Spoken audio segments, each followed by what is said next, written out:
Hey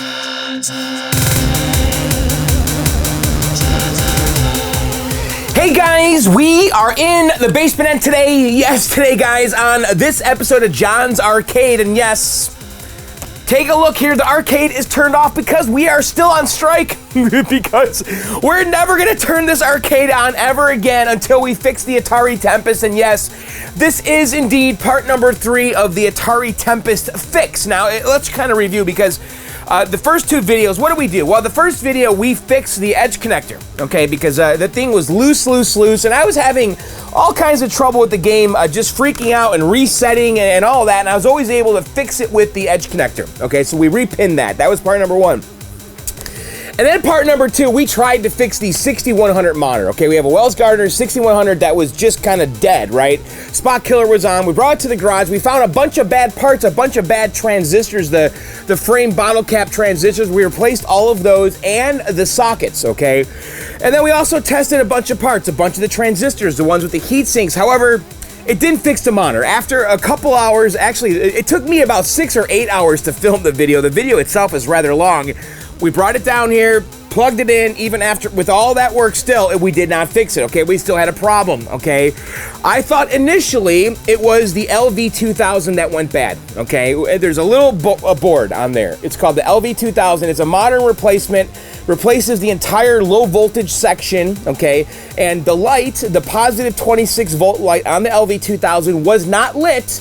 Therefore, I just assumed it was bad because I read some stuff online that kind of mirrored my symptoms, plus the LV2000. Well, I'll tell you, I did some tests after the last video, and I think I did these unlisted.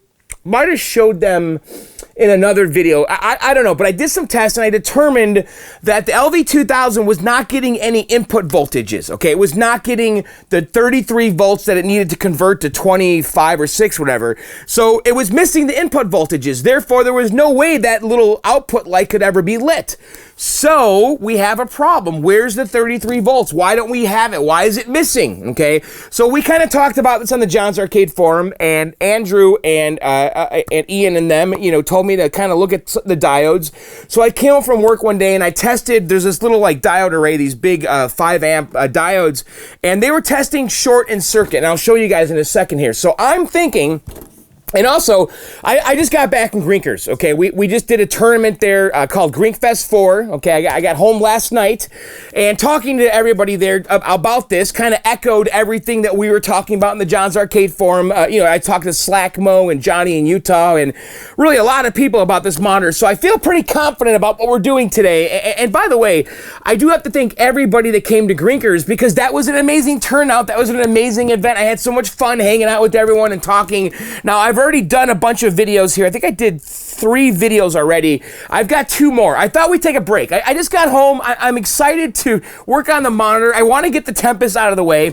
So we'll do this video today, and then I have 2 more little videos, good ones too, that we'll play in the next few days here.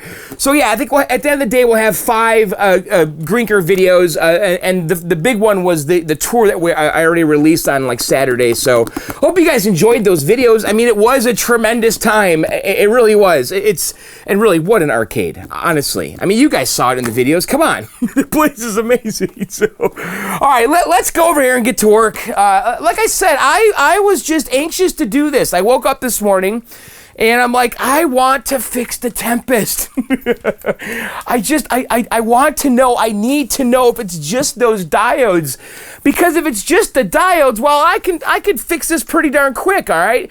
So over here is our 6100 monitor. Okay, and you'll notice I have it over here. Now, why? Well, John, you know, you had the monitor on a chair before. Because you're plugging it into the back of the Tempest right here, and it doesn't really reach unless you get really close. Well, look at this, guys.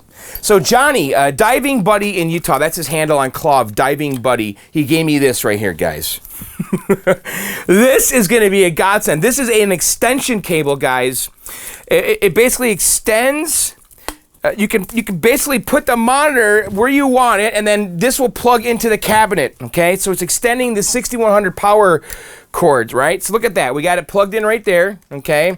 Now I can come over here to the cabinet and plug it in, and now we got all kinds of room to work and move the monitor around, and we don't have to worry about stuff. So this is amazing. I should have had one of these years ago.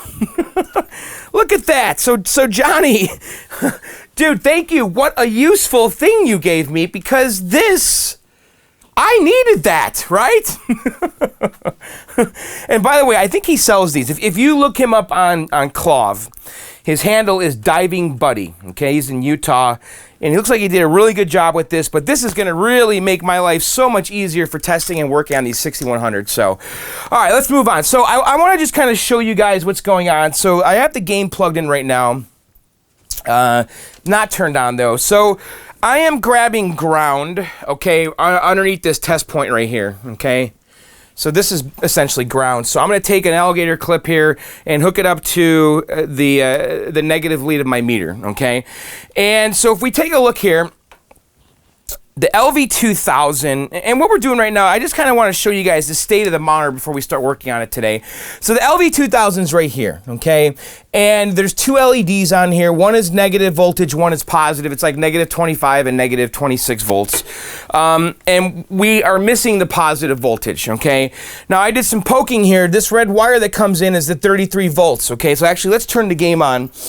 And so the monitor's on. So Johnny's extension cable is working. So you can see the LV2000 right here. We only have one LED lit, okay? And so if I put my meter on DC volts, and if we were to just test pin 1 right here, that should be our 33 volts. And you can see that we have virtually nothing, 0.009, okay? And that's pin 1 of P100 right here.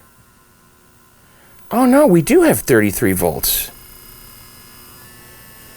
Oh no, we do have a bad LV2000, don't we? Look at that. We're not missing 33 volts. Huh, before I was trying to grab it here. Yeah, we have 33 volts. You know what, I do think the LV2000 is bad now. Let's check our fuses here. Let me turn it off. Well, that's interesting. Boy, I'm all over the road with this, because when I tested this before, I wasn't getting 33 volts, or maybe I just wasn't grabbing it, because I was trying to grab it on this red wire right here, okay? And again, I did this stuff like after work, like really quick, okay? And that's good. That's good. That's good. Okay, the fuses are all good. So we have 33 volts. We have the input voltage on that. Now I'm going to show you what I did before though. I tested these diodes right here, okay? And let's do that right now in diode test in circuit, okay? And there's these 4 guys right here. Okay, that's good. See, that's testing dead short. Hear that?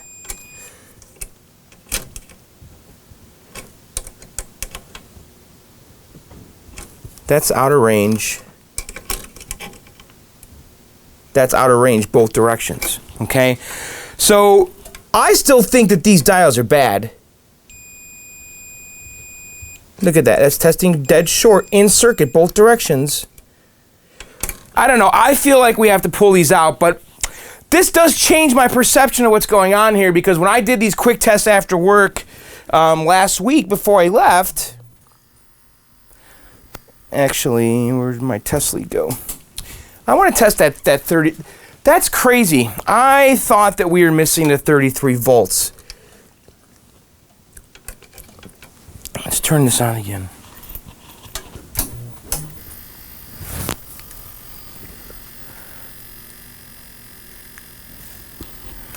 Alright, so, boy, this monitor's got all kinds of stuff going on here. Yeah, we totally have 33 volts. So, I do think we have a bad LV2000. Before, I was trying to grab the 33 volts here. Oh no, I have it there. That's right at the LV2000. Okay, well, I stand corrected because I guess you know what it is? It's Johnny's magic cable here, because now I'm able to easily get to this. It's the extension cable, because before, I was like, it was so clumsy trying to get in there because I had the thing so close to the game. So, thanks, Johnny. I needed this thing. Because now I'm actually able to see what I'm doing with my meter. Okay, so I did buy another LV2000, okay? I don't have it yet, though. But what I want to do, I actually ordered it. What I want to do right now, though, is I want to bring this to the garage, okay? We have to work on it regardless, because I really want to test these diodes out of circuit. Because I have those diodes to replace, and I really want to poke around here and just see what's going on, because I don't know. We had something catastrophic happen with this monitor. It's obvious, right? I don't know what went or what, but right now, it seems to me these diodes are bad, and potentially this, the LV2000. So, all right, let me bring this to the garage, and let's set up out there and get to work.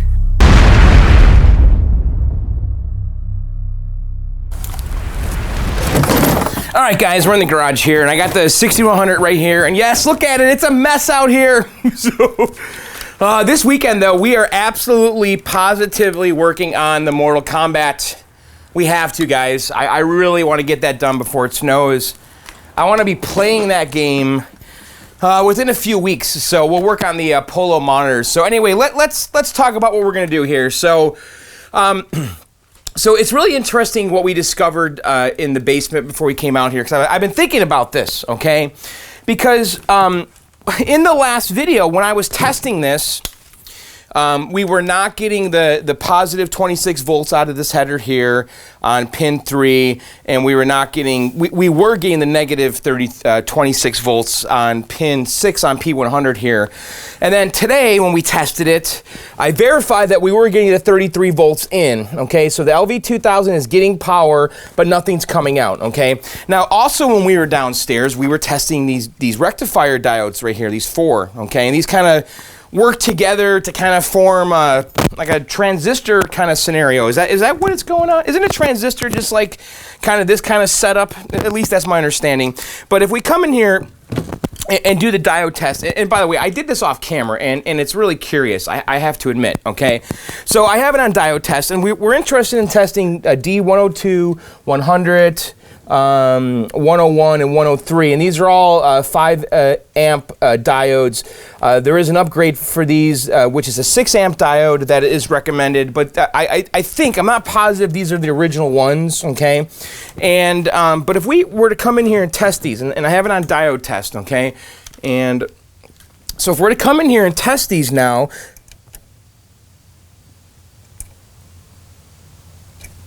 they test different like every time I do this. Okay, I have it on diode test. So we're getting 1.9, and now it's getting a short.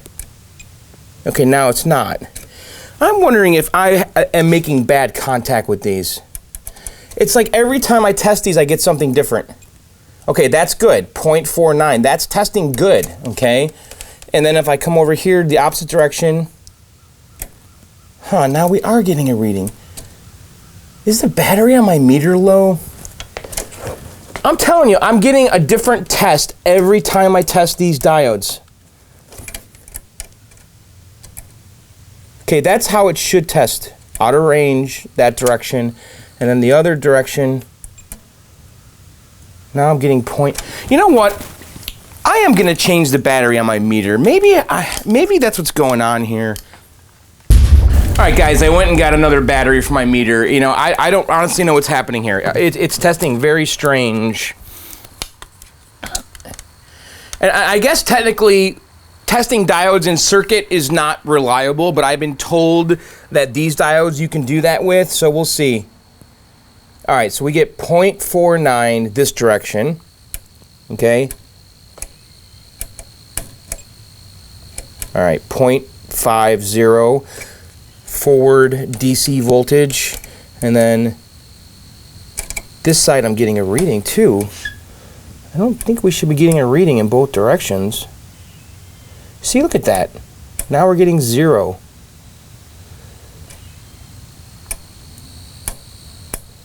It's really weird. 0.5 in that direction. And then 0 that direction. So that's testing good. Okay? Let's do it again. 0 in that direction.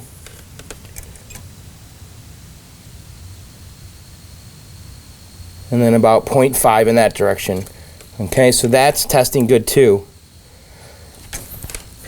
And then this one over here, 0.49. And then in the other direction, we get nothing, right? And that's what we're supposed to get, because a diode is like a one-way road, right? It's supposed to read in one direction but not the other, and that's how they're behaving now. So there's no reading in this direction on this one back here, D101. And if I reverse my leads, okay, we get 0.5. So all 4 of these are testing the same way. So I really do think these diodes are all good. I don't think they're bad. And I don't know how I was getting a short before, unless I just didn't have a good connection with my leads on here, or the battery was low on my meter. I don't know. But I'm getting consistent reading now. Now there's one over here. That's 0.47.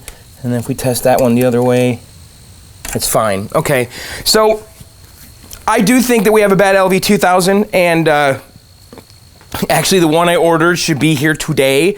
So why don't we get ready for it, assume it's coming, and then we'll stick it on, and then I guess go downstairs, because I actually think that this is what the problem is now. And I didn't initially, and now I do again. I've been going back and forth here. I really thought we had a diode issue going into this video, but seeing the 33 volts that was present on pin 1 on this header pin completely changes my whole outlook here, because that means we have the positive 33 going into the LV2000, but it's not converting it to the 26 volts. So that tells me voltage is getting into this thing but not out, and we've got good diodes here. So I think that we have to look at All right, guys, I had actually cut away and come back here because I realized that the audio was not recording for some reason. And actually, I figured out why, because my microphone, the plug that goes into my receiver, the plug itself, the 3.5mm plug, was actually bad. And that's actually why I've been getting those staticky sounds the last few videos. So I just figured it out, and actually there's a little sweet spot I have to get the wire in, and right now I have it taped. But I have since ordered a jack, and I'll replace that on my time. Unless you guys want me to do a video showing that. But so for now, the audio's working, and once we get the jack fixed, we won't have that scratchy sound. So I have to really pay attention now to make sure it's picking up my audio. So anyway, it has been actually a few days, okay? Because when we cut away before, I was basically removing this, getting ready to replace the LV2000, and actually, when we were removing it, I didn't get it yet. I was waiting for it to show up in the mail. And then also, I talked about how I was labeling where the wires go, because I want to basically recreate this when we install the new one, right? So the red wire goes here, where I have R, and the black goes here, where I have black. And then on the reverse side, I circled where the wires should go through, okay? And so basically there's 3 wires, 1, 2, 3, and then these are where the red and black wires go. So I labeled those with a Sharpie. And then I did get the new one. Jeff Hendricks sent me a replacement here, and you'll notice that he did something here, okay?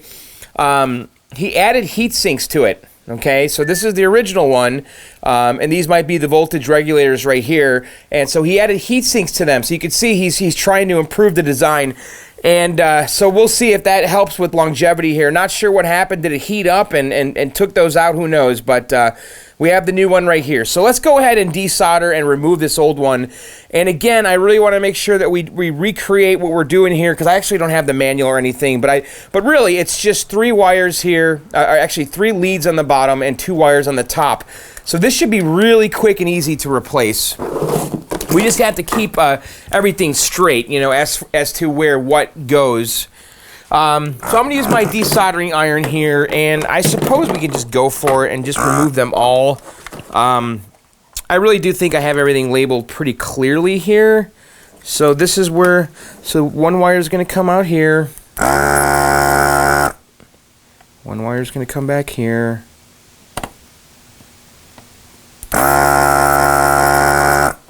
Okay, now the one thing I want to point out here is that this low voltage area gets blown out, okay, and that's why you replace it with this device, because all these parts burn up here, and you can see that diode or resistor right there actually was scorched. See how the board is brown? And so a lot of the traces on the back here were just blown out from heat, and so I actually bent over the lead here because this trace was burnt out, and ultimately this connection goes right here. So we just got to make sure that we do the same thing when we replace it here. And I think this and this are on the same plane. Let's kind of double check that actually. Going to put my meter in continuity here and just double test that this and this are touching, and they're not. Okay, so those are not, but these are. Okay, I got it. So I wasn't sure if when we bend the lead over, if we want it to actually be in contact with that, but it doesn't. It goes to the fourth pin there, or the second, whichever way you're looking at it. So, all right, let's go ahead and remove this one and this one, and then really that's it. Pretty simple thing really to install, and I already did a video of this when I installed it. So this one here, I bent the lead back up to here, and I think it goes right to that pin right there. So we may, all right, we might have got it all off there. Let me get my pliers and see if we can bend this free, and we can. Okay, so I think that's it. So let me just make sure everything's labeled right here. So we're going to go through there, there, there, and there. Okay, so those wires came out like so. Oh, we have one more lead in actually right down here. Okay, so now the whole thing should come out. Again, I'm just really paying attention to this. There's just 3 leads here, yeah. There's 3 leads and 2 wires. Okay, so there's the old one. So let's go ahead and put the new one in. And we have to...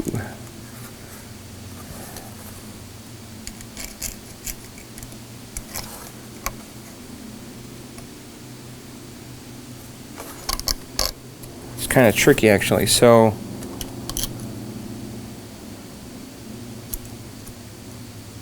I gotta figure out where these go.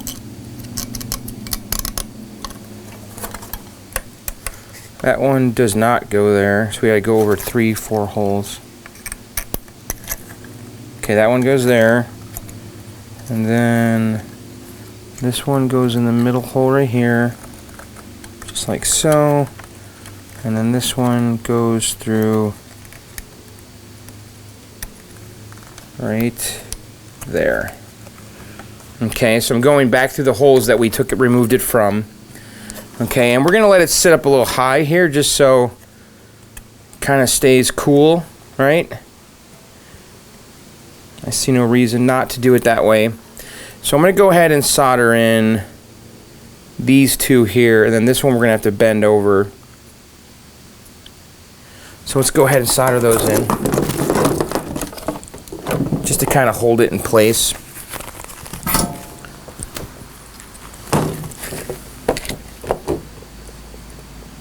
So I kind of lied in the beginning of the video. I said that we were going to take a break from the Grinker videos and show this video. Well, actually, I've already shown all the Grinker videos, because that was my intention, and the package didn't show up that night when I wanted to do this, so I couldn't finish the video, so I ended up just playing all the Grinker videos. So here we are right now. So okay, so those 2 are in. So now this one here, this trace is blown out, and so what I did before is I bent this back to the pin that it goes to, and I just soldered it right to that pin, and I just used the leg of that diode to basically make our trace, and it's actually stronger than the original trace because that wire is way more substantial than the trace. So when we do this though, we just got to make sure that we don't bridge anything, and we truly do solder it to that leg back there and not to anything adjacent to it. Okay,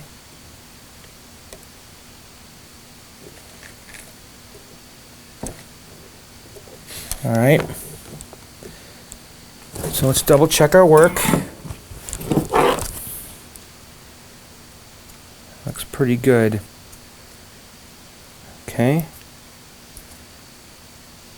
So I'm going to take my continuity meter. How are we looking on the top here? We're a little crooked, but it looks okay.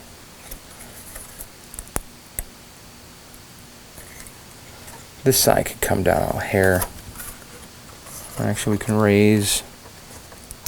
Oh shoot, I just pulled the heatsink off. It's like barely on there too.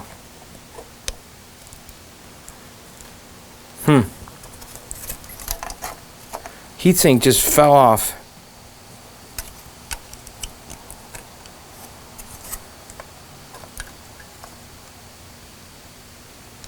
Oh, that sucks.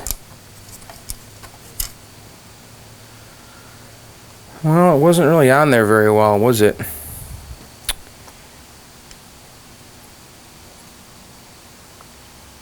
wonder if I should get a little bit of compound. Is that all that was holding it on there, or is there a little adhesive too?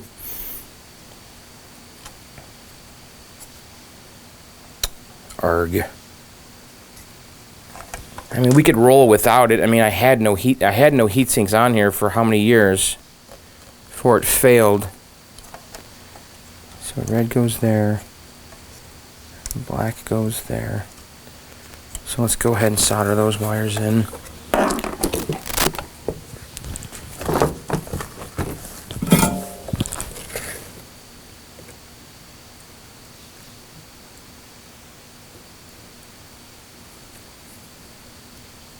Alright, there's one, and there's two. Okay, let's just kind of double check our work, just make sure that we didn't bridge anything. And I'm just going to put it on continuity and just make sure that these aren't touching right here. They're not. And this, of course, goes right to there. And let's see. That's good. And this one goes to here. Okay, so let's trim that stuff back. Really, that's it. So I guess the big question in here is, what do I do with the heatsink that fell off? I'm kind of thinking about just letting it go. What do you guys think? Should I put a little bit of compound on it and just try to stick it on there? I don't know if he used any kind of adhesive.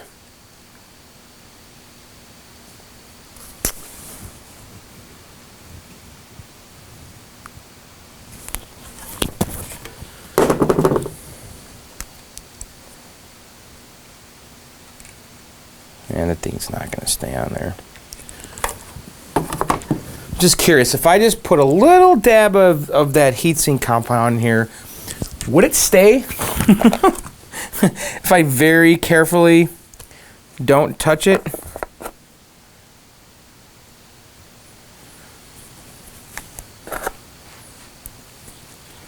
It could be that's all he used.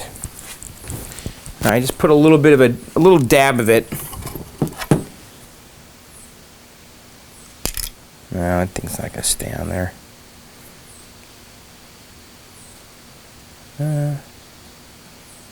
Maybe it will. Nope.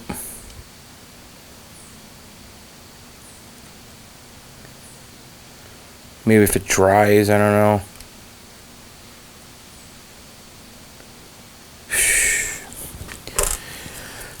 Here's what we're gonna do. We're not gonna worry about it. I'm just gonna wipe off the excess here. And maybe I'll see if there's some kind of adhesive that we're supposed to use. I don't know.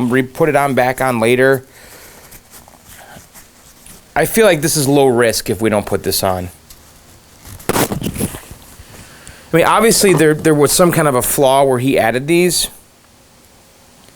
but it fell off, so whatever. Okay, well, you know what? Let's just go back downstairs. I'll put the monitor back together, and then we'll put this to the side, and if we come up with a solution for that later, we can pull the monitor out and just stick it on there. It'll take a second. But again, I didn't have heat sinks on these originally, and really originally they didn't have heat sinks, so most people don't have heat sinks. So again, I think it's pretty low risk. But let's look at our work. It's okay. It's not exactly super square, but it's good enough. So, all right, I'm going to put this back together exactly the way we did it in the previous video, and then I'll meet you guys in the basement. All right, actually, before we go in the basement, I'm just going to double check the fuses and my work. I just want to make sure that we're bringing down a monitor that is truly perfect here. Just want to make sure everything's right before I bring it down. And I did kind of just go through here and double check my work. All the plugs are in the right spot. Everything's back together. We got to put the anode back on. And just kind of carefully do this here. Okay. So I think that's it. We're ready to go down. Get suction on that.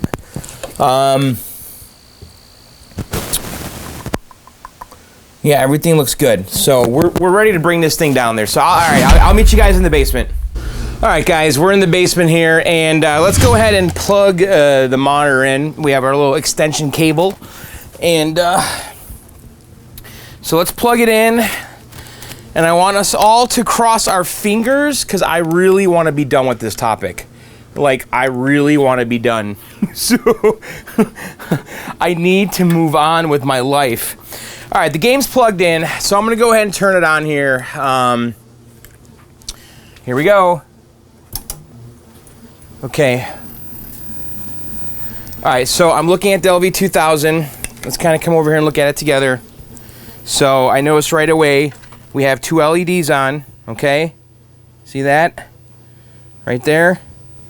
There's two LEDs. So we've got our voltage, and we fixed it. Thank God. Oh my God. Thank you, thank you, thank you, thank you, thank you. So we got to turn the screen down a little bit. So what I want to do right now, though, is I want to put my board in, because this is Adam's board. So let me swap the boards real quick. And, oh my God. You guys got to be happy, right, for me? Because, I mean, we've been working on this way too long, honestly. I mean, this monitor, we went to war with this thing. Oh, I feel so good. So let's pull this board out, and let's put my board back in. Let me find it, hang on. Okay, I went and grabbed my board here, so let's slide it in. Now, the one thing I remember is I was playing with the X and Y size pots, so we're gonna have to adjust the picture because I'm sure it's out of whack. And the one thing to keep in mind with these XY monitors is that the geometry, the size adjustments are actually on the game board, not the monitor, which is really the opposite of raster games. But let's turn this on and just make sure that's all working still. And I'm letting the monitor warm up here. We're gonna have to put the monitor in a spot so we could see it. Okay, good, my board still works. Oh, the size isn't too bad. It's a little too big. So what I'm gonna do here, I'm just thinking how do we wanna handle this.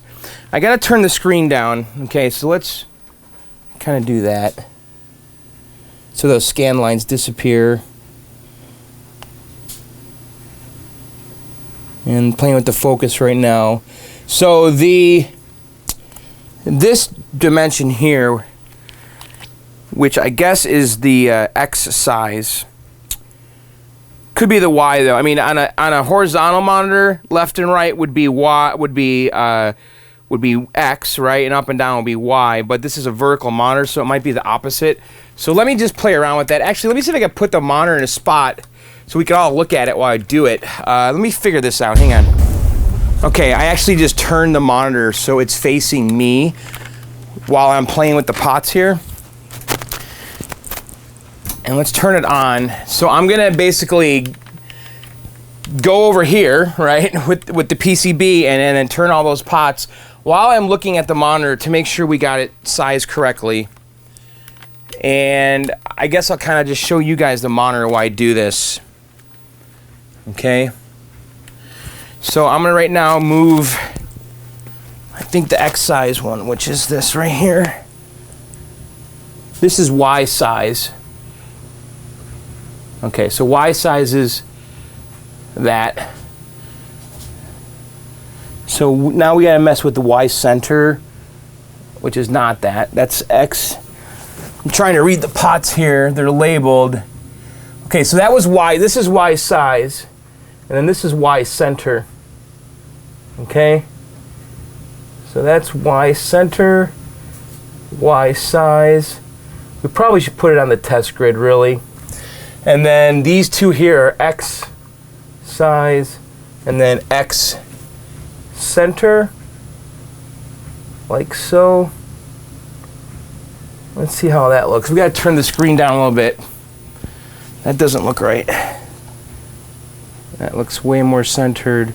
So our green here, I don't know if I got to mess around with the neck board if I bump to the green pot, but we don't, the green is really faint. So on the neck board back here are our, let's see, this is blue bias, blue drive, okay? And then, let's turn the screen down. Get rid of this. So what's right here? That looks weird.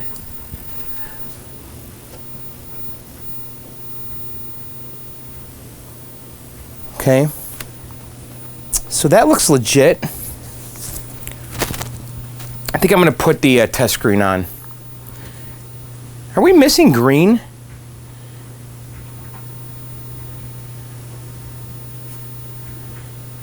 We are, aren't we? We only have red and blue.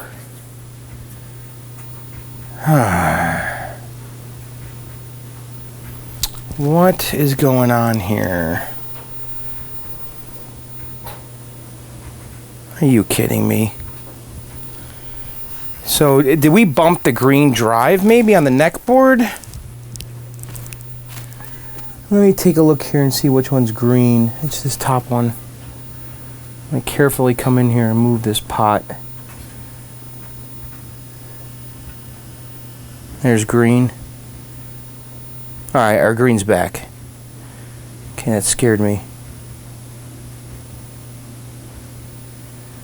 Alright, green is there.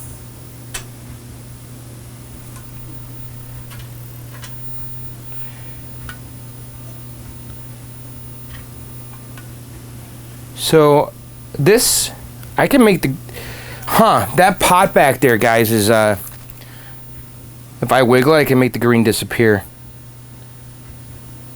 Oh, that looks legit.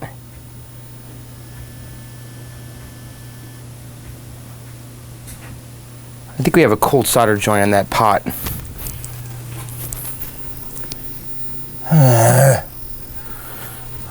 Maybe I just don't touch it. So let's go ahead and center it again. We have to do our Y center right there, and then let's play with our X center like so. I think that looks really. So let's just kind of look here. So we could see a little bit of these draw lines here, so we got to just turn down the screen just a hair.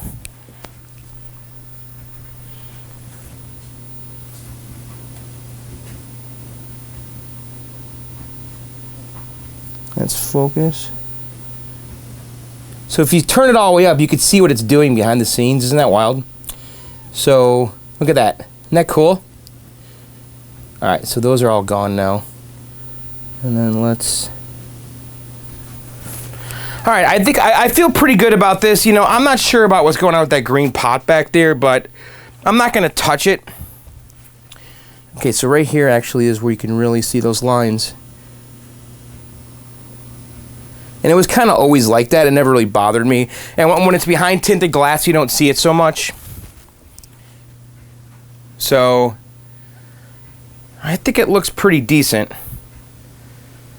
I think it's centered. All colors are present. I'm waiting for the Tempest logo to draw again.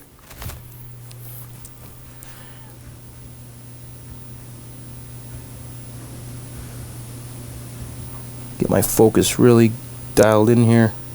So right here is where you see the draw lines. And we don't. Right there. Alright, cool. Alright, so here's what we're going to do. I'm going to button the game up, okay? We're going to put it in the row, and we're going to just hang out. Do you guys want to do that? I mean, we have to high-five ourselves here because this has been a long road. I'm looking at to make sure the monitor, the picture's centered. It could probably... The Y centering is... I don't know if it's 100% right.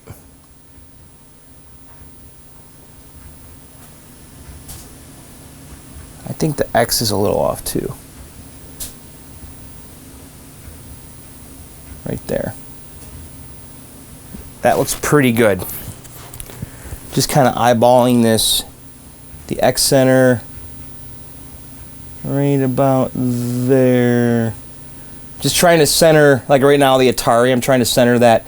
And now I'm going to try to center Tempest using the edges of the T. Just like that. Okay, I think that looks pretty legit. So, all right, I'm going to button this up, and then I'm going to put it back in its hole. We're going to turn the arcade on. We're going to play some Tempest. Yeah, we are. We earned it. So, all right, let me button this up. I'll spare you guys that boredom there. So let me put the monitor back in, put the glass back in. I do want to clean the monitor, actually, because I think it's dirty. Not too bad. It's actually not bad at all. But I'm just gonna wipe it down with a little bit of paper towel and Windex and then put it in the game. So let me hook this all back up, slide the game back in, turn the arcade on, and let's enjoy us some Tempest. We earned it. Alright guys, the arcade is back on, and yes, we can finally enjoy it again because every game is working! Well, not exactly. The iRobot still has an issue. And we're going to have to address that in a later video. There's something up with that power supply, and there it goes. It's the reset circuit. It eventually boots, and there's just something weird with it. And we'll address that later. I'm not going to worry about it now, but for now, we're going to enjoy some Tempest. Yeah, we are. We're going to enjoy Tempest. And I haven't been able to play it for the last few weeks. Actually, it's been in my way, so it feels good to have it back there in its hole. And let's turn the light off and go on back here, and let's play. I'm actually in the mood to play this game. You know, I mean, come on. Tempest is one of the classics, guys. I mean, this is a game that you could not escape in the 80s. I mean, it was everywhere. It really was. They made a lot of these. Without a doubt, this is the biggest, most successful vector game of all time, period. The end. I don't even think that's up for debate. So, and it's got some pretty unique controls. You know, it's got a spinner, okay, right here. And that's just super cool. It's a full 360-degree spinner. It has a fire button and a super zapper that kind of kills everything on the screen. So let's just go ahead and play, and we'll play a couple games, and I think we're going to just hang out just for a little bit. I feel like just playing games a little bit. So I always start at level 9, and this is a thing that Atari did. You get a 54,000 point bonus if you clear this level. And by the way, we haven't really checked our work with the edge connector at all, so it appears everything's working here. The buttons, the spinner, all that business is working. So our edge connector repair was also a success. And then, by the way, if you want to kill those guys that are already on the plane with you, you got to make sure that they're doing like an obtuse angle. Because if I was on the inside, it would be a cute angle, and they can kill you very easily. Does that make sense? It's kind of abstract. I think this is where like Geometry Wars got a lot of its idea, right? I guess it was a cross between like Tempest and like Robotron, maybe. But definitely this style graphics in Geometry Wars. And this is kind of a geometry game, I think.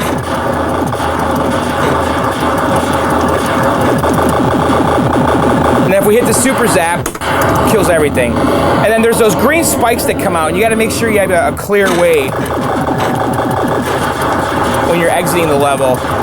And so this is just a flat plane here, so you just gotta kind of nail that zapper button when they're coming for you. I mean, the fire button.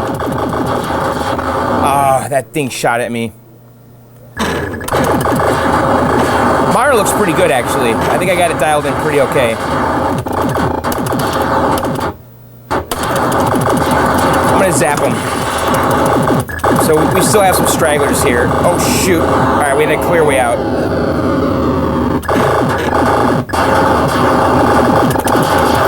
So I love the sounds. So this is kind of tricky right there. See, that was, that angle, was that, I don't know.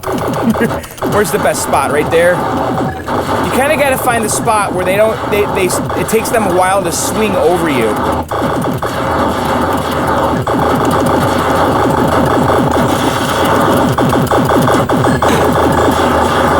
I need to find a safe spot here because we're going to be exiting here in a second.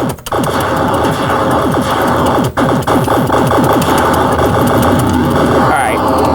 We're doing pretty okay here. Space Zapper's recharged.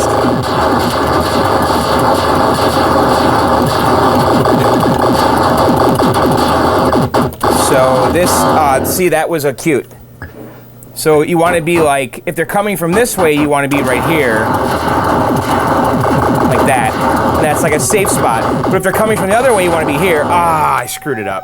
So, yeah, that was okay. But hey, it's working again. I got the high score. This game saves the top 3 scores. All right, there you go. So yes, we fixed Tempest, guys. So do you want to enjoy the arcade for a little bit? Let's play a couple games. I'm wondering what we should play. Let's play a little Zookeeper. Why not? I haven't played this in a while. This was actually in the Grinkers tournament. I love this game. I'm not amazing at it, but it's so good. I mean, it's seriously one of the best games ever. So again, with this game, you want to basically jump over the animals. So you want them to come out of the cage, which is not apparent initially. And right now, it just kind of ramps up real slow, and we're just screwing around. I mean, we'll just put them back in. And there's the timer. So that's the first level.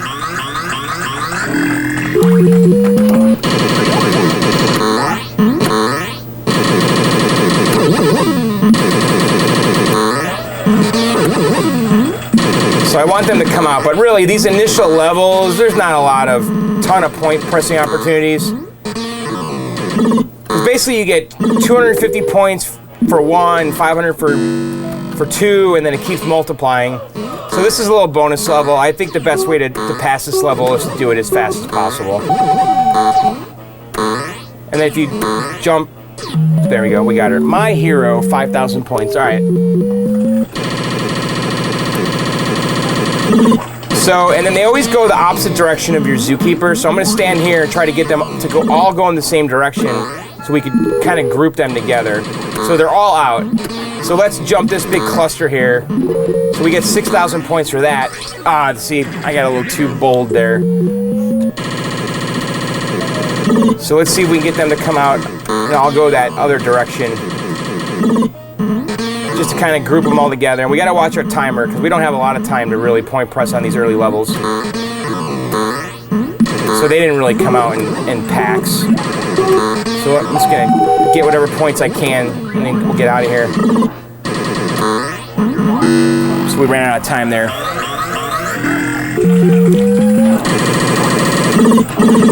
Alright, good. So they're all going in the same direction, which is what we want.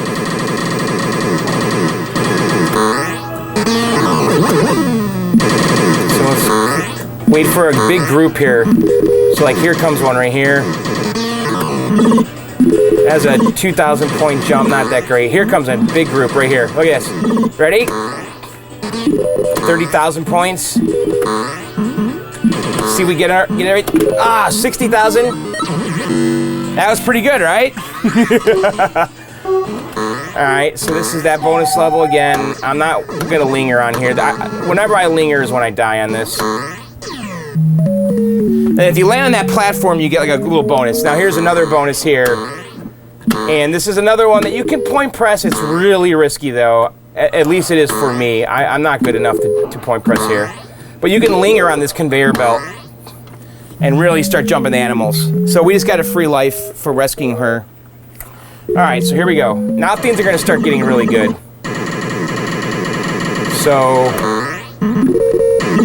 let's get this, and now we're gonna really do some crowd control here. Oh, look at that, look at that, look at that. You guys ready? You ready? 30,000 points, that's it.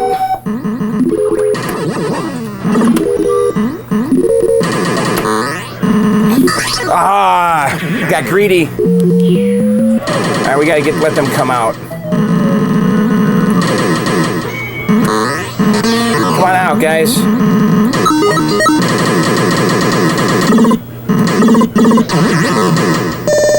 All right, so they're all kind of going in the same direction. Yeah, we got them going both ways now.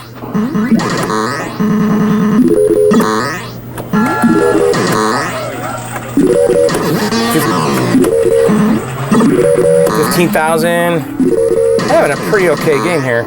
Let's look at this cluster.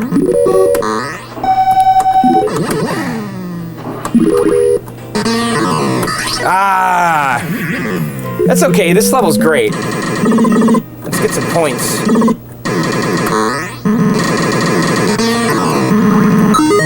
So I'm gonna use this just for like crowd control. Kind of build up the walls again. All right, guys, come out. All go left. I got them going both ways again.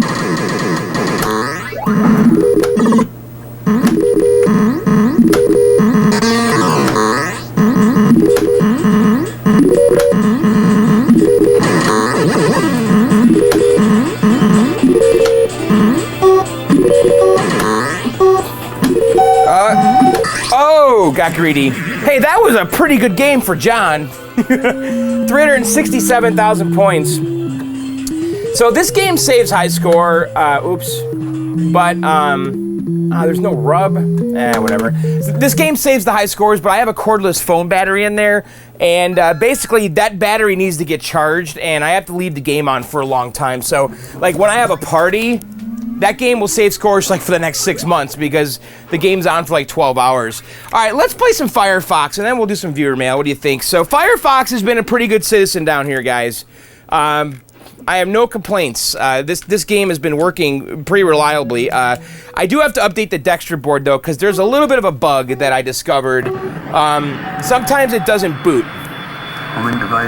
So let's do easiest. So the radar saw me.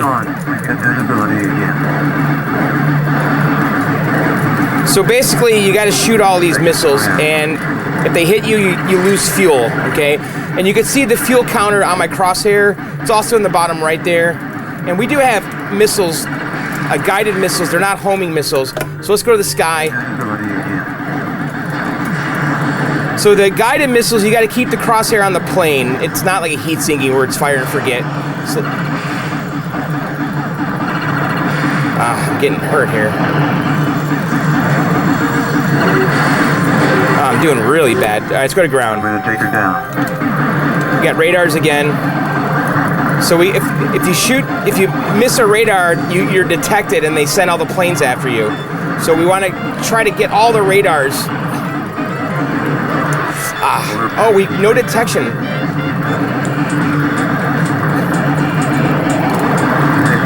Detected. Man, we almost passed that without detection there. Okay, so we're at the end here. Now, we played the easy. So we... come on, 4. Pull up, pull up. That's it. I mean, that's literally the game. Now, we played easy, though, which has a finite amount of time you could play it, which honestly doesn't bother me, because I kind of like the challenge of playing, a finite amount of time like that. And there's also an endless mode that goes forever. But that was pretty cool, right? So, all right, let's do some viewer mail. I have no idea how long this video is. Is it long? I actually don't know. And It's well, it's Wednesday night, and I gotta go to bed soon, so I gotta edit this video. So let's do some viewer mail. I'm just relieved that Tempest is working again, and you know I have to thank I gotta thank Adam for lending me the his board, so we can kind of use that to deduce whether or not my board was good or bad. Okay. By the way, I have a new light. Is it like noticeably brighter? It really is, isn't it? And that's as low as it goes. Holy cow. Boy, that's bright. That's a bright light. That's 10% power right there. Does it look better and brighter and scarier? Do I look, is it too much, am I too detailed? I don't know about that. It's the first time I sat at the table with that light. Boy, that's crazy bright. All right, here we go.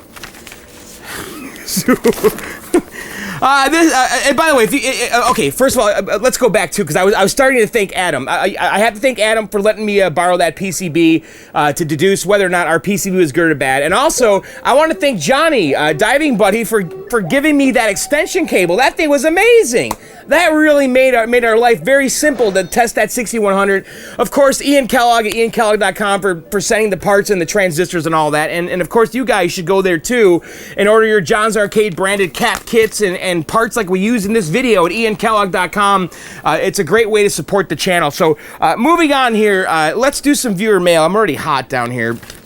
I've been running around like crazy here all night, so let's do some viewer mail. And by the way, if you want to participate in the viewer mail, you need to email them to me at blkdog7@gmail.com, blkdog7@gmail.com. First one here is from Darren. Hi, John. I love your channel. I find you so much more entertaining to watch compared to the other YouTubers with the same interests.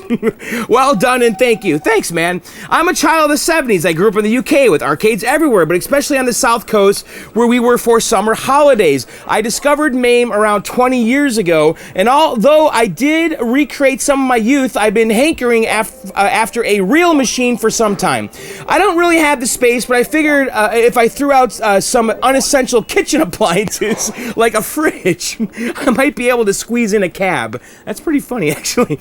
I'm a computer programmer, and I've been involved in software all my working life, but I don't have much more than a general interest in electronics, and working for an investment bank, I don't really have much knowledge of game programming, so I worry that a non-functioning Taddy Cab, all I can afford to buy right now, might be as close as I can get to the hobby, but your channel has given me some confidence to have a go. My strongest memory is of Phoenix, a Century 1980 game. I love the sounds, the graphics, and the simple gameplay. It was hugely popular in this country. It would have been tough to go into any arcade without encountering at least one of these machines, okay? And he goes on, I've never heard you mention this game, and I'm sure it's not in your basement. Was it not as popular in America, or is it just your own personal preference that keeps you from owning one? Do you know if they are tough to work on, are parts tough to source, and is hardware fragile or proprietary? Thanks again for some great content. I honestly don't know where you find the time. All the best, Darren. So Darren, dude, Phoenix, come on, man. That was very, very, very popular in the U.S. Like, extremely popular. Like Phoenix was everywhere, okay? And I played Phoenix a lot on, like, the 2600. That's why I really remember it. On the Atari 2600, there was a great Phoenix port. I used to play it there. But yes, Phoenix, without a doubt, is a game I remember from my childhood, and I played it, okay? But I'm gonna tell you something. When, like, Galaga came out, and maybe even Galaxian, I think that came out before or after, I don't know. But when Galaga came out, that game was so polished and refined, I kind of got over Phoenix. But the thing is, though, I've been tempted a few times to buy Phoenix, and I think there's a cabinet with a 25-inch monitor in it, too. They have. I think a buddy of mine had that. So, no, I haven't owned a Phoenix, but that doesn't mean I don't like it. I think I would like to own a Phoenix. I need a vertical space shooter like that. I need some kind of game like that. So I will be on the lookout for one of those. Maybe a cabaret. Was there a Phoenix Cabaret? That would be great, actually. I would love a Phoenix Cabaret, but no, I've never owned one. But it is a game I would definitely consider if I came across one. I just haven't found the right deal. Next one here is from Scott. John, I recently I got a pole position 2 glass bezel from a friend. I want to mount it on the wall, and I thought it would look good with a mirror behind it. So I took it to a local glass store, and they cut the mirror to size to match the bezel. The mirror was about 20 bucks. That's pretty awesome. As you can see from the attached pictures, there are some spots on the top and bottom where the black paint on the back has flaked off. In your professional arcade game restorer opinion, should I A, paint the back of the glass with some glossy black to cover up the spots, or B, leave it as is for historical effect? Also, what color of metal frame do you think would look good, black, gray, or silver?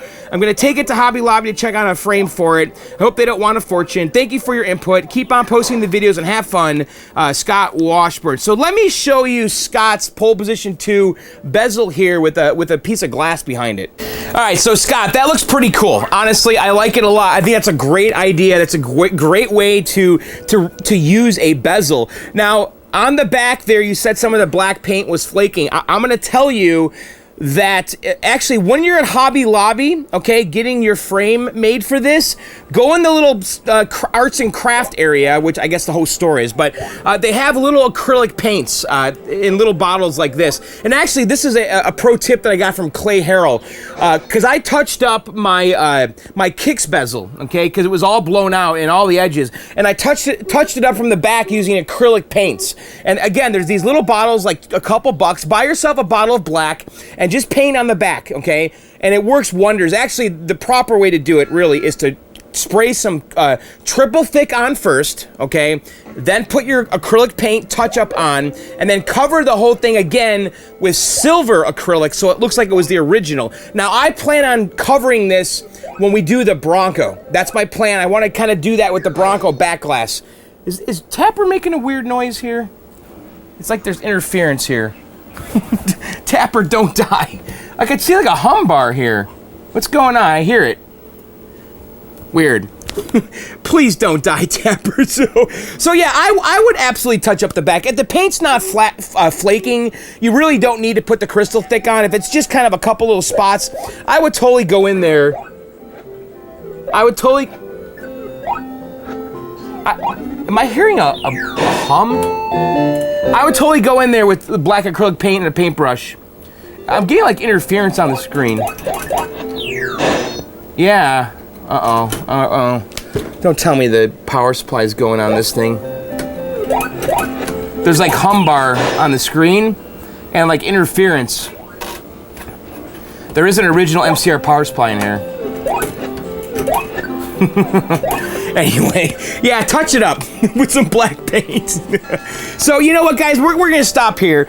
That's it for this video. I'm hot and tired. I want to go to bed. So we're gonna pick up this weekend with the Turtle. Actually, no, with the Mortal Kombat restore. That's the plan. We're gonna go to the garage and rebuild that Polo monitor, and hopefully Tapper's still working. It's really bothering me right now. It sounds messed up. Maybe it's something stupid. We'll see. So anyway, that's it for the video, guys. We'll see you very soon.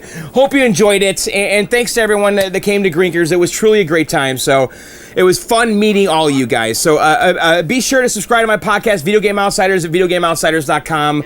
You Suck Show at yousuckshow.com, and Arcade Outsiders at arcadeoutsiders.com. All right, guys. We'll see you very soon. Later, and bye.